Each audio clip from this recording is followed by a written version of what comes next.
We have a world where there is still very little manufacturing capacity and demand is just picking up. And electrolyzer manufacturers are sold out today, literally. Driven by decarbonisation, the global annual demand for low-carbon hydrogen is projected to grow from less than 1 million tons in 2021 to 20 to 30 million tons by the end of the decade, which is a really impressive number.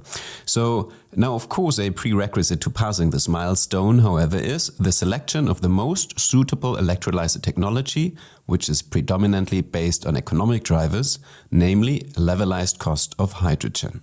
So whether you want to contribute to us jointly reaching that threshold, or if you also want to tap into the economic potential lying in that huge growth number, key will be understanding strengths and weaknesses of each electrolyzer strategy in order to make smart investment decisions.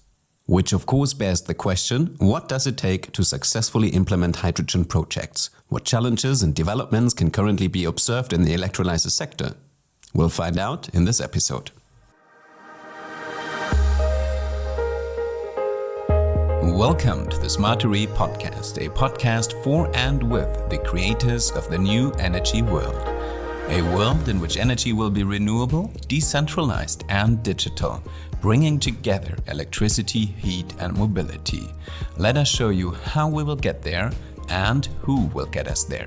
Our expert for this episode will be Dr. Fabio Oldenburg, who brings in both the strategic understanding as well as the technological expertise. Because on the one hand, he's a senior consultant at Apricum, a globally active transaction advisory and strategy consulting firm dedicated to the clean tech industry. And on the other hand, he has a background in the subject itself with a PhD in energy storage materials, as a co-founder and chief technology officer at Gaia Membranes and a former research scientist at Paul Scherrer Institute. Fabio, it's a pleasure to have you with us. Hi, Zakis. Pleasure to be here. Fabio, maybe let's start with the basics. A status update for everybody who is not deep in the electrolyzer landscape. What does the electrolyzer project landscape look like in 2022? Yeah, Zakis, you named it. We have very, very high targets, but unfortunately we are just not there yet. We are, end of 2022, likely looking at a cumulative electrolyzer capacity globally of just below 1 gigawatt. So that's still very, very small, less than 1% of what we expect in 2030 based on the current project pipeline, which is around 130 gigawatts. If we look at the different use cases of electrolyzers today, it's also still a large variety of use cases that we see. So lots of them, or even all of them, are still in the demonstration phase. We're looking at projects which are in the size of kilowatts. Some of them are in the size of megawatts, or I think the largest that we have in Europe is a 20 megawatt plant in Spain. But having said that, the electrolyzers today are installed very decentralized. So we have small-scale electrolyzers being installed close to residential homes for home heat and power supply. These are usually kilowatt size, of course. We have maybe the mid-scale category, which is maybe a 20-foot, maybe even a 40-foot container for early-stage fueling station projects, for ships, for instance, or also cars, forklifts. And we have now also first more industrial-scale projects, which are in the range of 10, maybe even 20 megawatt in the case of the Spain project, and which might be located close to let's say, a big ammonia plant for production of green ammonia. But all these today are very much early-stage projects, and all of these are or most of these are still connected to the grid and producing the hydrogen either from a renewable power plant close by and from the grid, and are located typically on site of the end user. Wow. I mean, going from 1 gigawatt to 134 gigawatts, that's a really steep development in under 10 years. I'm curious how that will play out. Now, you described what the landscape looks like now. With that steep growth, will also the project landscape change by its nature in the future? Yeah, that's a very, very interesting question. And unfortunately, I don't have the magic glass in front of me, but let's still give it a try. So to understand how the project landscape develops in the future, we must first of all understand what the key cost drivers for hydrogen production are today. And looking at all of these projects, we will find mostly two big cost contributors. One is the electricity cost, the electricity that I need to produce the green hydrogen. And two would be the equipment cost, the investment cost of the project. That's mainly the electrolyzer. So if we want to reduce the hydrogen cost in the future, then we need to reduce those two cost drivers. And that we can achieve by, first of all, leveraging lower electricity, for instance, by leveraging levelized cost of electricity from areas where we have much more sun, much more wind available. So moving the electrolyzer more closer to a site where we have abundant renewable electricity. And the other factor is economies of scale. So reducing the investment cost can quite easily be achieved by increasing the project size. So we'll also expect a trend towards much bigger projects. What we call today being a big project, 10 megawatt maybe, will likely be more in the range of hundreds of megawatt, if not gigawatts, in 5 to 10 years from now. And those two developments are likely to transform the project landscape into a world where we might find also additional projects more centralized. For instance, we have announcements of a project in Tunisia by developer Arbor Wind, where we have a big 500 megawatt PV plant and plan to produce green hydrogen for exporting to Europe. Another example could be in the desert of Saudi Arabia, for instance, or in South America. In all cases, leveraging the low cost of electricity here. The big challenge with that is, and that's why we are more expecting that towards the long term, maybe in 2030, that for these cases or these scenarios, we of course require transport of hydrogen. And we cannot anymore just leverage our, let's say, existing electricity transport infrastructure, which is the grid, but now need to have hydrogen transport infrastructure. It could be ships, which could be pipeline, which could be and maybe also conversion infrastructure if we want to transport it as derivatives of hydrogen. And that takes time. So we will likely more see that kind of landscape towards the end of the century and then basically unlocked by infrastructure for transportation. An example here would be, for instance, the hydrogen backbone Europe, where we are in the process of planning significant hydrogen pipelines between the main consumption and production hubs. In the beginning, you said that one driver for larger projects could be economy of scale. Maybe let's dive a little bit deeper into what contributes to making an electrolyzer project commercially successful. I'm sure there's much more to unpack. Yeah, absolutely. You're absolutely right. So it really depends on the kind of project that you're looking at. But let's say in principle, we are always talking about three different pillars of a successful hydrogen project.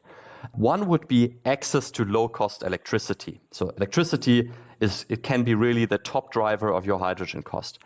The other one is the price that I am able to achieve. Do I have an off-taker that is willing to pay sufficient to make my project economically viable?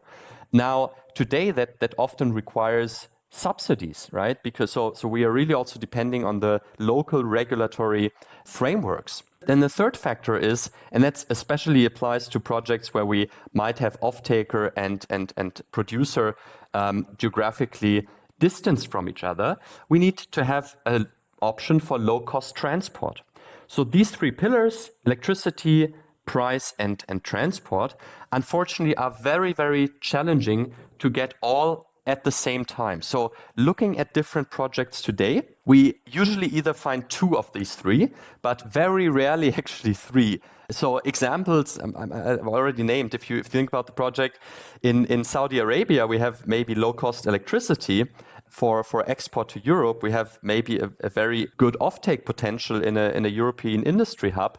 But we need to transport the hydrogen, and that can be quite expensive. You might need to convert it into a different species before, ammonia, for instance, and reconvert it at the usage site, which can be expensive. If you think about the alternative to produce your hydrogen on site of the industry hub, let's say in central Germany, then you will likely not be able to get the same electricity costs, but PPA prices or even market prices for electricity will be significantly higher. So really getting those three drivers into one very beneficial scenario is quite challenging. Now, you already described some of the challenges, just if you focus on developing an electrolyzer project. Now, assume that a lot of times you're not only developing an electrolyzer project, but you might also jointly develop a PV project. What additional challenges does that bring about? Very important question. So it's a significant question because we see a lot of big projects that are right now PV plus electrolyzers. The advantage is clear. You have potentially very low electricity cost with PV. Now, again, the first challenge is securing the offtake, right? Especially if you are located in a desert. That we have, let's say, that we have addressed. Now we are really getting into the, let's say, the nuts and bolts of the project development. So electrolyzer and a PV plant are very different technologies. So we have also different technical specifications and requirements in order to make both of these systems, both of these worlds operate optimally. So you might want to, so for your PV project, you might select a location where there is a lot of sun, usually, of course. So let's assume we take a desert in North Africa. However, that might imply that we have very high temperatures or very high temperature ranges, right? In the night, it might get very cold. In the day, it might get very hot, which can imply challenges on the operation of the electrolyzer. So you might have the need for a good temperature range. Another very important challenge is the operational flexibility that is required for the electrolyzer in order to be utilized.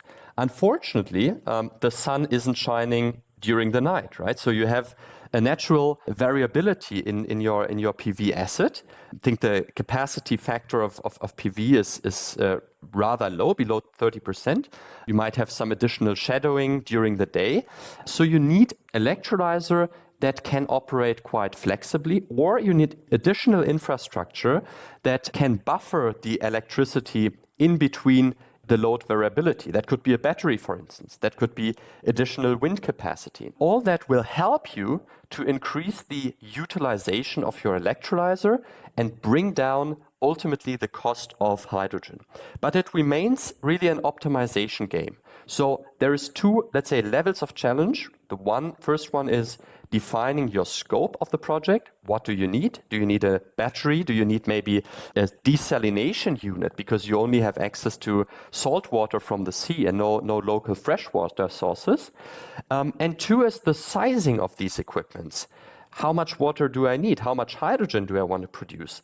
Ultimately, to achieve the lowest levelized cost of hydrogen possible. Yeah, so these are the main requirements. And then ultimately, maybe also the technology that you are focusing on. So it does sound quite tasking to actually. It does sound like you really need to have a customized look at every given scenario and see which of the factors are present and how you need to adjust to them. How does that then affect the kind of electrolyzer supplier or technology you might choose? Is there a rule of thumb? Can you give us an insight, or is that too site-specific as well?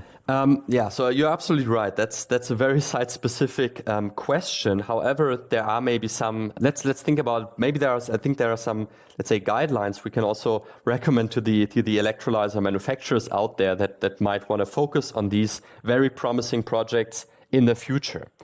I think the first factor that I would even name before mentioning the technical specifications is the scaling aspect. So today we are in a world. I've just returned from a conference speaking to a few of these project developers about their requirements. The answer that you usually hear is, well, we don't care. For electrolyzers today, you just need to take what you get, right? So we have a world where there is still very little manufacturing capacity, and demand is just picking up. And electrolyzer manufacturers are sold out today, literally. Oh wow! What does that then mean for the timelines of current projects and also for realizing that immense growth we were speaking about earlier? We're talking about lead times of several months, if not years right now. Now, that is expecting to change in the future. We are having significant scale-up plans or seeing significant scale-up plans of manufacturers. A lot of them have proposed gigafactories, similar to the world of batteries. And we expect a market that is maybe more even oversupplied in the future. Still, the first question that a potential customer, the potential project developer will ask is, well, if I am planning a 1 gigawatt project, do I have a manufacturer that is able to supply that amount in the short time that I'm planning with, right? So do we have sufficient manufacturing capacity? So scaling up, so having the capacity in place is really key to supply these large-scale, centralized, renewable projects. Now, once we are there, once we are a qualified potential customer, they will have a detailed look on our technical specifications and try to understand if our product, if our technology is the one that can enable them producing at the lowest levelized cost of hydrogen possible. And here there is a few, let's say, specifics that apply to PV. I think the first one that I mentioned already is really the operational flexibility.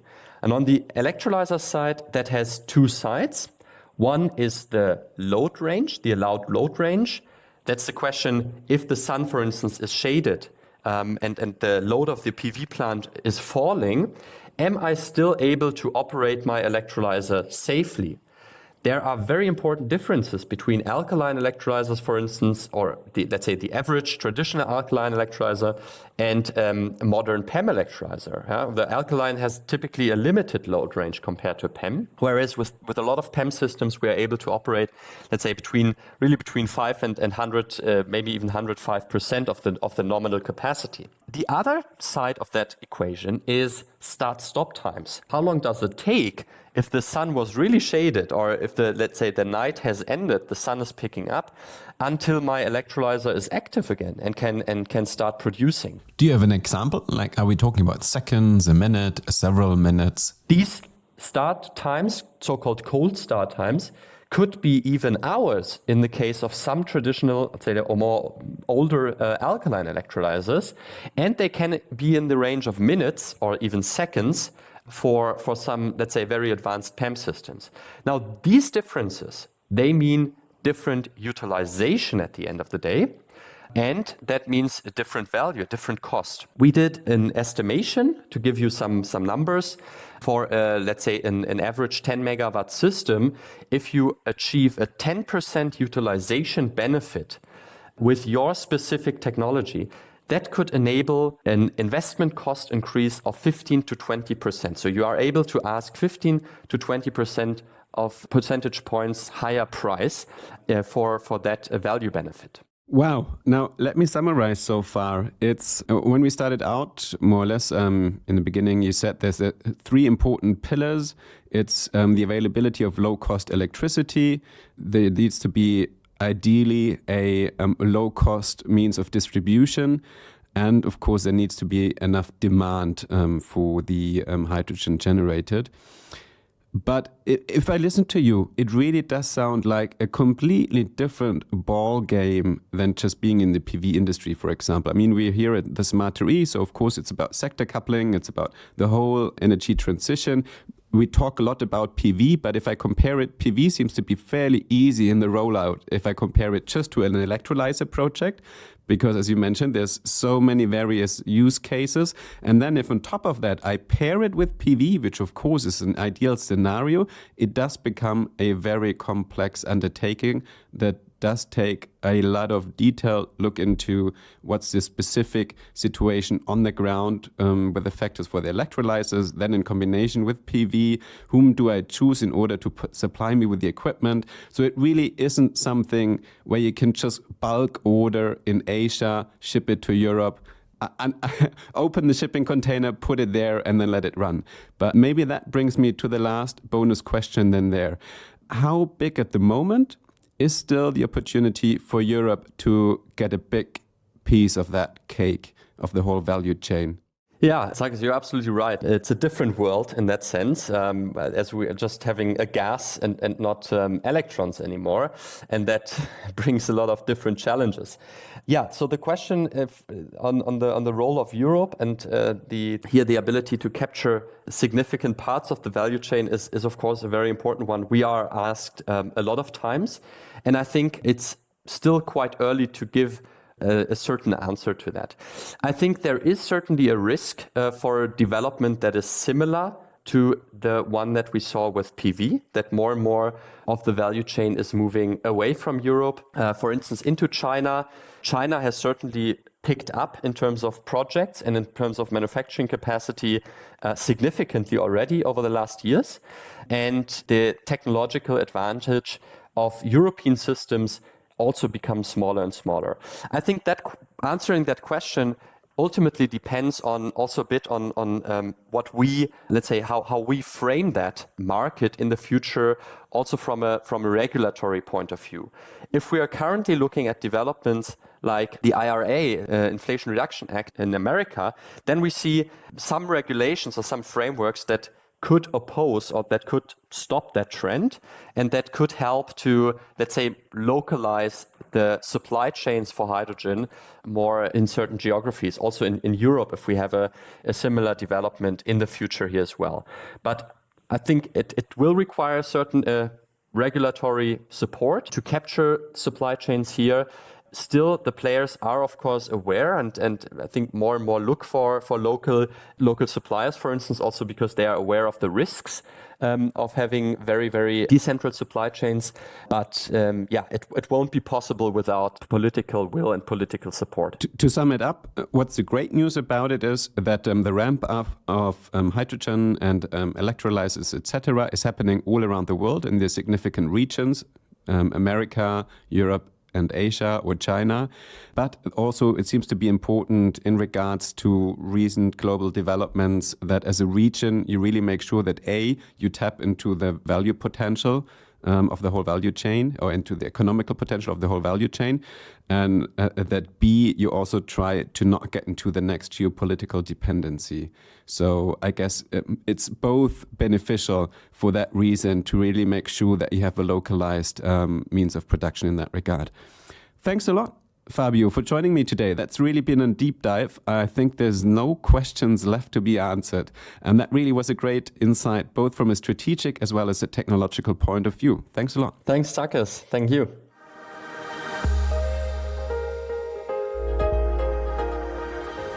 For more information on green hydrogen innovations, trends and developments, visit the Green Hydrogen Forum and Expo exhibition area of the Smarter E Europe. The Smarter E Europe is Europe's largest platform for the energy industry, taking place on June 14th to 16th, 2023 in Munich, Germany. You can find all information online at thesmartere.de.